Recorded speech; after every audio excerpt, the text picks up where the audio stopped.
En réalité, je ne suis pas contre l'emploi décent. Sauf que je travaille en escalier. Et je ne suis pas souvent à l'aise quand on grille les escaliers. Le problème du Cameroun aujourd'hui, c'est les emplois. Décent ou pas décent, c'est d'abord les emplois. Et souvent, je suis mal à l'aise qu'au lieu de parler des emplois, on parle des emplois décents alors qu'il n'y a pas d'emploi. Quand j'ai ouvert Dor Mokolo, vraiment, je le dis sans aucune crainte, mes premiers employés ont été payés 18 000 francs le mois. À leur demande, parce qu'on a failli ne pas ouvrir. Quand ils ont vu que j'avais vendu tous mes biens et que ça ne démarrait pas, et que j'avais commencé à dire, toi rentre à la maison, toi rentre à la maison, ils ont dit, patron, non, même pour rien, on va travailler. Et on s'est débrouillé avec ce qu'on avait. On a lancé. Les premiers ont touché 18 000.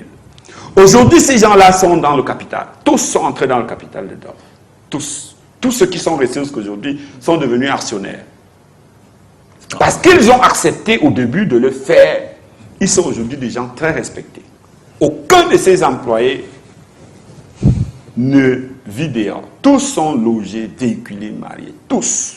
Pourtant, ils ont touché 18 000 francs le mois. Donc, ma préoccupation, c'est de résoudre le premier palier. Il faut que les gens travaillent. Qu'on ne se concentre pas sur la qualité du salaire. Il faut déjà que tout le monde travaille. Parce que pendant qu'on se bat pour l'emploi décent, il n'y a même pas d'emploi.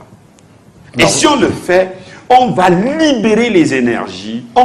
Parce qu'après, il faut encourager ceux qui emploient. Or, chez nous, j'ai comme l'impression qu'on ne voit pas très bien dans ce sens-là. Qu'on ne regarde pas ceux qui font des efforts pour employer 1, 2, 3, 4, 5, 6 personnes. Il faut les encourager.